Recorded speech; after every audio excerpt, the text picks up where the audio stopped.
Hi hello నమస్తే అండి, welcome back to our channel. నేను ఇంద్రేజ అండి. ఈరోజు సండే బ్లాగ్ మీతో షేర్ చేసేస్తాను. సండే అంటే ఏదైనా స్పెషల్ ఉండాలి కదా. ఇవాళ అయితే పెసరట్టు విత్ అల్లం చట్నీ చేస్తున్నాను. అది వీడియోలో అయితే మీకు షేర్ చేసేద్దాం అనుకుంటున్నాను. ప్లస్ బయటకు వెళ్ళేది కూడా ఉంది. నేను ఎలా రెడీ అవుతాను ఏంటి కూడా వీడియోలో షేర్ చేసేద్దాం అనుకుంటున్నాను. మీరైతే వీడియోని స్కిప్ చేయకుండా ఎండ్ వరకు చూసేసేయండి. ఇంకా వీడియో కనుక నచ్చినట్టయితే ఒక లైక్ మాత్రం చేసేసేయండి. ఛానల్ని సబ్స్క్రైబ్ చేసుకోవడం మాత్రం మర్చిపోకండి. ఇప్పుడైతే అల్లం చట్నీ చేసుకుందాము. దానికి ఒక ప్యాన్ పెట్టుకొని ఒక టేబుల్ స్పూన్ ఆయిల్ వేసుకున్నాను. ఆయిల్ హీట్ అయిన తర్వాత మనం ముందుగానే కట్ చేసి పెట్టుకున్న అల్లాన్ని అయితే యాడ్ చేసుకుంటున్నాను.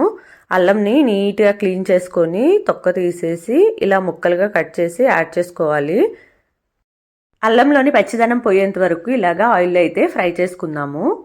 అల్లం చట్నీ చేసేసి తర్వాత పెసరట్టు ప్రిపేర్ చేసేద్దాం అని అనుకుంటున్నాను. ఈ అల్లం చట్నీ మనకి పెసరట్టు, ఇడ్లీ, దోశలోకి అయితే చాలా బాగుంటుంది. ఇది నిల్వ ఉండే పచ్చడి కాదండి, అప్పటికప్పుడు చేసుకునే పచ్చడి. అల్లం బాగా ఫ్రై అయిన తర్వాత ఇప్పుడు పచ్చిశనగపప్పు అయితే యాడ్ చేసుకుందాము. నేనైతే ఒక టేబుల్ స్పూన్ పచ్చిశనగపప్పు యాడ్ చేసుకున్నాను. పచ్చిశనగపప్పు బాగా ఫ్రై అయ్యేంత వరకు కలుపుకుందాము. పచ్చిశనగపప్పు ఇలాగా కలర్ చేంజ్ అయిన తర్వాత నేను 2 పచ్చిమిరపకాయలని ముక్కలుగా కట్ చేసుకుని యాడ్ చేసుకున్నాను. నేను ఈ పచ్చడిలో పచ్చిమిరపకాయలు, ఎండుమిరపకాయలు 2 వాడుతున్నాను. పచ్చిమిరపకాయలు కొంచెం ఫ్రై అయిన తర్వాత ఎండుమిరపకాయలు అయితే యాడ్ చేసుకుందాము. ఇక్కడ నేను ఒక 3 ఎండుమిరపకాయలు తీసుకుని వేసుకున్నాను. ఎండుమిరపకాయలు కూడా కొంచెం ఫ్రై అవనిద్దాము. మనం వేసుకున్నవన్నీ కూడా బాగా వేగాయి. ఇప్పుడు నేను ఒక ఆనియన్ తీసుకొని ముక్కలుగా కట్ చేసుకొని యాడ్ చేసుకుంటున్నాను. ఆనియన్ని కూడా మంచిగా ఫ్రై చేసుకుందాము. ఆనియన్ వేగి మంచి కలర్ వచ్చిన తర్వాత నేను ఇక్కడ ఒక టమాటాని అయితే యాడ్ చేసుకుంటున్నాను. ఇక్కడ నేను ఒక టమాటా, ఒక ఆనియన్ మాత్రమే తీసుకున్నాను. టమాటా యాడ్ చేసుకున్న తర్వాత కొంచెంసేపు అయితే మూత పెట్టి టమాటా మెత్తబడేంత వరకు మగ్గించుకుందాము. టమాటా మగ్గేలోపు ఇక్కడ నేనైతే పెసరపప్పు మిక్సీ జార్లో వేసుకుంటున్నాను. ఈ పెసరపప్పు నిన్న నైటే నానేసుకున్నానండి. 8 అవర్స్ దాకా నానబెట్టుకున్నాను. పెసరపప్పు కొంచెం ఎక్కువసేపు నానితే మనకి డైజెస్ట్ అవ్వడానికి ఈజీగా ఉంటుంది. పెసరపప్పు వాటర్ లేకుండా డ్రైన్ చేసుకుంటూ మిక్సీ జార్లో అయితే యాడ్ చేసుకుంటున్నాను. ఇక్కడ మనం వేసుకున్న టమాటా కూడా మెత్తగా మగ్గిపోయాయి. ఇప్పుడు నేను పుట్నాల పప్పు యాడ్ చేసుకుంటున్నాను. ఈ పుట్నాల పప్పు కూడా మంచి కలర్ వచ్చేంత వరకు ఫ్రై చేసుకుందాము. తర్వాత కల్లుప్పు కొంచెం యాడ్ చేసుకుంటున్నాను. ఇలాంటి వాటన్నిటికీ కల్లుప్పు యాడ్ చేసుకుంటేనే మంచిదండి. మనకి సాల్ట్ ఎంత తక్కువ వాడితే అంత మంచిది. సాల్ట్ ప్లేస్లో కల్లుప్పు రీప్లేస్మెంట్ అనేది చాలా బెస్ట్. ఇంకా నెక్స్ట్ అయితే కొంచెం చింతపండు వేసుకుని తర్వాత బెల్లం కూడా యాడ్ చేసుకుంటున్నాను. బెల్లం అనేది మన టేస్ట్కి సరిపడా యాడ్ చేసుకుంటే సరిపోతుంది. ఇవన్నీ యాడ్ చేసుకుని ఒకసారి మిక్స్ చేసుకొని ఒక 1/2 గ్లాస్ వాటర్ పోసుకొని కొంతసేపు అయితే ఇవన్నీ ఉడికించుకుందాము. ఇలా ఉడికించుకొని పచ్చడి చేసుకోవడం వల్ల మనకి పచ్చడి ఫ్రిడ్జ్లో పెట్టుకుంటే ఒక 1 వీక్ అయినా నిలువ ఉంటుంది. ఇలా దగ్గరికి పడిన తర్వాత మనము స్టవ్ ఆఫ్ చేసుకోవాలి. ఇంకా స్టవ్ ఆఫ్ చేసుకొని కొంచెం చల్లారిన తర్వాత ఇంకా మిక్సీ పట్టేసుకుందాము. నేను ఇక్కడ ఒక టమాటానే యాడ్ చేశాను కదా, ఈ ప్లేస్లో మీరు 2 టమాటాలు కూడా యాడ్ చేసుకొని కొంచెం చింతపండు తగ్గించి యాడ్ చేసుకోవచ్చు. నేనైతే టమాటా ఒకటే యాడ్ చేసుకున్నాను కాబట్టి కొంచెం చింతపండు ఎక్కువ వేసుకున్నాను. అంతేనండి, సింపుల్గా అల్లం పచ్చడి అయితే రెడీ అయిపోయింది. చాలా అంటే చాలా బాగా వచ్చింది. ఇంకా నేను ఎక్స్ట్రా వాటర్ ఏమి యాడ్ చేయలేదు. ఇంకా ఉన్న వాటర్తోనే మిక్సీ పట్టేశాను. ఇక ఈ పచ్చడికి నేను పోపు కూడా ఏం పెట్టట్లేదండి. ఇంకా అలాగే తినేద్దాం అని అనుకుంటున్నాను. నూనె కూడా కొంచెం అవాయిడ్ చేసినట్టు ఉంటుంది కదా అని చెప్పేసి. మీకు కావాలి అంటే పోపు కూడా పెట్టుకోవచ్చు. పోపు లేకపోయినా చాలా బాగుంటుంది. మీరు ఒకసారి ట్రై చేయండి. నేను ఇక్కడ ఒక ఆనియన్, కొంచెం అల్లము ముక్కలుగా కట్ చేసి పెట్టుకున్నాను. పెసరట్టు మీద కొంచెం ఉల్లిపాయలు, అక్కడక్కడ అల్లం ముక్కలు తగులుతూ తింటుంటే చాలా బాగుంటుంది. నెక్స్ట్ ఇక్కడైతే ఇందాకే మనం పెసరపప్పుని మిక్సీ జార్లో వేసి పెట్టుకున్నాం కదా, ఇప్పుడైతే పచ్చిమిర్చి, కల్లుప్పు, జీలకర్ర, అల్లం ముక్కలు వేసుకొని మిక్సీ పట్టుకుందాము మెత్తగా. కొన్ని వాటర్ కూడా యాడ్ చేసుకుంటూ మెత్తగా మిక్సీ పట్టుకుందాము. చాలా మంది పెసరపప్పుతో పాటు ఒక టేబుల్ స్పూన్ బియ్యం కూడా యాడ్ చేసేసి మిక్సీ పట్టేస్తారు. నాకు ఎందుకో కొంచెం బియ్యము మెదిగినట్టు అనిపించవు, అందుకని బియ్యం అయితే అవాయిడ్ చేశాను. మీరు కావాలి అని అనుకుంటే పెసరపప్పు నానేసేటప్పుడు ఒక టేబుల్ స్పూన్ బియ్యాన్ని కూడా పెసరపప్పుతో పాటు నానేసుకొని ఇప్పుడు మిక్సీ పట్టేసుకోవచ్చు. పెసరట్టు చేయడానికి కూడా కొన్ని టిప్స్ ఉంటాయండి. నేను ఆల్రెడీ మా పిల్లలకి పెసరట్టు చేసేసి ఇచ్చేసాను. ప్యాన్ అయితే బాగా హీట్ అయిపోయింది. పెనం బాగా వేడిగా ఉన్నప్పుడు మనం పెసరట్టు వేసుకుంటే పెసరట్లు మందంగా వచ్చే ఛాన్సెస్ ఉంటాయి. అలా మనకి పెసరట్టు మందంగా రాకుండా పల్చగా రావాలి అని అంటే మనం ప్యాన్ హీట్లో ఉన్నప్పుడు కొన్ని వాటర్ చల్లుకొని పెనం మీద సిమ్లో పెట్టేసి ఇలాగా పెసరట్టులాగా వేసుకోవాలి. పెనం వేడి తక్కువ ఉన్నప్పుడే మనకి పెసరట్టు పల్చగా వస్తుంది. ఇక్కడ చూస్తున్నారు కదా, నేనైతే అలాగే చేశాను. చాలా అంటే చాలా పలుచగా వచ్చాయి పెసరట్లు, మనకి క్రిస్పీగా కూడా ఉన్నాయి. అలా పెసరట్టు వేసుకున్న తర్వాత కొన్ని అల్లం ముక్కలు, ఆనియన్స్ వేసుకొని కాల్చుకొని తీసుకుంటే అంతే, సింపుల్గా పెసరట్లు అయితే రెడీ అయిపోతాయి. నెక్స్ట్ కూడా ఇదే ప్రాసెస్లో పెసరట్లన్నీ వేసేసుకోవడమే. పెనం మీద కొన్ని వాటర్ చల్లేసుకొని స్టవ్ని సిమ్లో పెట్టేసుకొని పెసరట్టుని వేసేసుకుందాము. పెనం బాగా హీట్లో ఉంటే మాత్రము పెసరట్టు మందంగా వచ్చేస్తాయి, అది మాత్రం గుర్తుంచుకోండి. పెసరట్టు మీద కొన్ని ఆనియన్స్, అల్లం ముక్కలు వేసుకొని కొంచెం ఆయిల్ వేసుకొని బాగా కాలిన తర్వాత తీసేసుకోవడమే. చూస్తున్నారు కదా, చాలా అంటే చాలా క్రిస్పీగా వస్తున్నాయి. మీరు కూడా ఒకసారి ఇలాగ ట్రై చేయండి. అప్పటికప్పుడు వేడివేడిగా తింటే చాలా బాగుంటాయి.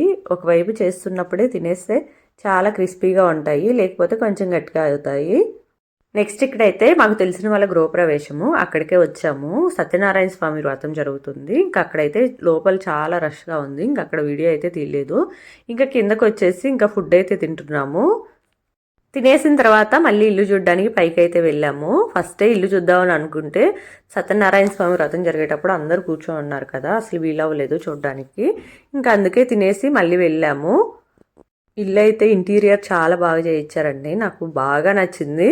ఇంటీరియర్ ఎలాగో ఉందో కాస్ట్ కూడా అలాగే ఉంది. కాస్ట్ కూడా కొంచెం ఎక్కువే అని అనిపించింది, కాకపోతే ఫినిషింగ్ అంతా చాలా మంచిగా అనిపించింది. ఇది వచ్చేసి బాల్కనీలో వేసుకోవడానికి ఒక క్యూషన్ లాగా చేయించుకుంటున్నారంట, చాలా బాగుంది. అది కూడా ఒక బెడ్రూమ్ అండి, అది పింక్ కలర్లో చేయించుకున్నారు. వాళ్ళకు ఒక పాప ఉంది, ఇంకా పింకే కదా ఆడపిల్లలంటే, సో అదైతే పింక్ కలర్లో చేయించారు. ఇది మాస్టర్ బెడ్రూము, ఇది కూడా కలర్ లైట్ కలర్లో చేయించుకున్నారు. ఇది క్రాకరీ యూనిట్, ఇది కూడా చాలా మంచిగా అనిపించింది. ప్లైన్ ప్రొఫైల్ డోర్స్ ఉన్నాయి కదా, అవి చాలా బాగున్నాయి అనిపించింది. ఇంకా కిచెన్ అయితే ఇంకా నెక్స్ట్ లెవెల్ ఉంది, చాలా మంచిగా అనిపించింది కిచెన్. కిచెన్లో వచ్చేసి స్టోర్ రూమ్ కూడా ఉంది. స్టోర్ రూమ్ మనకి ఎలా వచ్చిందంటే, ముందు పూజ రూమ్ ఉంది, పూజ రూమ్ని మొత్తం కంటిన్యూ చేయకుండా సగం వరకే కట్టేసి ఇంక మిగతాది మనకి స్టోర్ రూమ్ లాగా ఇచ్చారు. ఇంకా కిచెన్లో కూడా వుడ్ వర్క్ చాలా మంచిగా అనిపించింది ఫినిషింగ్. ఇక్కడ ఈ షింక్ దగ్గర మిర్రర్ ఒకటి చాలా మంచిగా అనిపించింది నాకు. హాల్లో ఇంటీరియర్ వర్క్ కూడా చాలా నీట్గా ఉంది, సింపుల్గా అనిపించింది, ప్లస్ చూడడానికి క్లాసీగా ఉందని అనిపించింది. మేము ఇల్లు కొనుక్కున్నప్పుడు నేను ఇలాంటి మోడల్స్ ఎందుకు చూడలేదా అని అనిపించింది. పర్వాలేదు, ఇంకా మా ఇల్లు కొని 3 years అయింది. ఇంక ఇప్పుడు లేటెస్ట్ మోడల్స్ అండి ఇవన్నీ కూడా. ఫైనల్గా అయితే ఇల్లు అయితే ఇంటీరియర్ వర్క్ చాలా బాగుంది. మెయిన్గా కిచెన్ నచ్చింది. మాది కిచెన్ కొంచెం చిన్నగా ఉంటుంది, వాళ్ళది కొంచెం పెద్దగా ఉంది, ప్లస్ స్టోర్ రూమ్ కూడా వచ్చింది, ప్లస్ ఇంటీరియర్ వర్క్ కూడా చాలా బాగుంది. ఈ ఇంటీరియర్ మాత్రము మనీ పెట్టాలి, ప్లస్ డిజైన్ ఐడియాస్ కూడా ఉండాలి అని అనిపిస్తుంది. ఒక్కొక్కరు ఒక్కోలాగా ఇన్ని కొత్త ఐడియాస్ వస్తున్నాయో, ఎంత మంచిగా చేయించుకుంటున్నారా అని అనిపిస్తుంది. ఇంకా రిటర్న్ గిఫ్ట్ తీసుకొని ఇంటికైతే వచ్చేసామండి. రిటర్న్ గిఫ్ట్లో ఇలాగా పసుపు కుంకుమ క్యూట్ బాటిల్స్లో అయితే వేసి ఇచ్చారు, చాలా క్యూట్గా అనిపించాయి అవి. ఇంకా తమలపాకు, మనకి వక్కలు ఇవి కామను, ఇంకా ఒక ఫ్రూట్ ఆరెంజ్ ఇచ్చారు, ఇంకా గ్లాస్ ఐటమ్స్ ఇచ్చారు, 2 గ్లాస్ జార్స్ ఇచ్చారు. ఆల్మోస్ట్ గృహప్రవేశాలు ఇలాంటి ఫంక్షన్స్కి అయితే గ్లాస్ ఐటమ్సే ప్రిఫర్ చేస్తున్నారు, కొంచెం కాస్ట్ తక్కువలో వచ్చేస్తాయి, ఇవ్వడానికి కూడా బాగుంటుంది అన్నట్టు. ఇంక ఈ బ్యాగ్ కూడా బాగుంది, ఏదైనా వాడుకోవడానికి కూడా బాగుంటుందని అనిపించింది. ఇక ఇంటికి వచ్చిన తర్వాత అయితే కొంతసేపు అలా కూర్చున్నామండి. ఇంకా మా పిల్లలైతే నిన్న కూడా హాలిడే ఇచ్చారు వాళ్ళకి, ఇంకా మాల్కి వెళ్దాం అని చెప్పేసి గోలగోలు చేస్తున్నారు. వద్దులే నాన్న ఈరోజు అంటే వినట్లేదు. సర్లే కొంతసేపు వెళ్ళేసి ఆడిపించుకొని వద్దాంలే అన్నట్టు ఇంకా మాల్కి అయితే తీసుకెళ్ళాము. ఇంక ఎప్పుడో వచ్చే మాలే, మాకు దగ్గరలో ఉన్న మాలు ఇంకా ఈ మాలే, సరస్సిటీ క్యాపిటల్ మాలు. ఇంక ఇక్కడికే వచ్చేసాము. లాస్ట్ టైం దీపావళి టైంలో కూడా వచ్చినప్పుడు ఇదే షాండిలియర్ ఉంది, దానికి ఇంతకుముందు షాండిలియర్స్ లాగా హ్యాంగ్ అయ్యేవి. ఇప్పుడు క్రిస్మస్ థీమ్లో కొంచెం క్రిస్మస్కి సంబంధించిన ఐటమ్స్ అయితే పెట్టేసి హ్యాంగ్ చేసి ఉన్నారు. సండేస్ తెలుసు కదా, ఇంకా మాల్స్లో ఇలాంటి ప్రమోషన్స్ అట్లాంటివి ఉంటూనే ఉంటాయి. అక్కడ టయోటా కార్స్ పెట్టేసి ఇంకా అక్కడ ఒక గేమ్స్ లా కండక్ట్ చేస్తున్నారు. మా నాని అవి పాస్తాల్ని 2 స్టిక్స్తో పట్టుకొని తీయాలి, అవి అయితే ఫస్ట్ రాలేదు కానీ తర్వాత నెక్స్ట్ బాగానే తీసాడని అనిపించింది. నెక్స్ట్ అయితే ఇక్కడ హ్యామ్లీ స్టోర్కి వచ్చేసాము. పిల్లలు అన్నీ కిడ్స్ ఆడుకునే ఉంటాయి కదా, సో అక్కడికైతే వచ్చాము. అక్కడ ఇదొకటి డిస్ప్లే చేసి ఉన్నారు, మనము ఆడుకొని చూడొచ్చు ఎలా వర్క్ అవుతుంది ఏంటని చెప్పేసి. ఇంకా మా నానికి ఎవరు లేరని చెప్పేసి ఆపోజిట్లో ఆడుకోవడానికి నన్ను రమ్మంటే వెళ్ళేసి కొంతసేపు అట్లాగా వాడితో టైం స్పెండ్ చేశాను. ఇంకా మా బుడ్డోడు అయితే అక్కడ ఎలక్ట్రికల్ కార్లు ఉంటాయి కదా, వాటి మీద వెళ్ళేసి ఆడుకుంటూ ఉన్నాడు.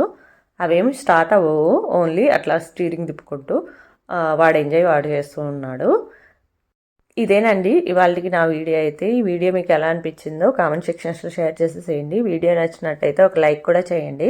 మన ఛానల్ని సబ్స్క్రైబ్ చేసుకోవడం మాత్రం మర్చిపోకండి. నెక్స్ట్ ఇంకొక ఇంట్రెస్టింగ్ వీడియో అయితే మళ్ళీ కలుద్దాము. అంతవరకు అయితే బాయ్ అండి. Thank you so much for watching this video అండి.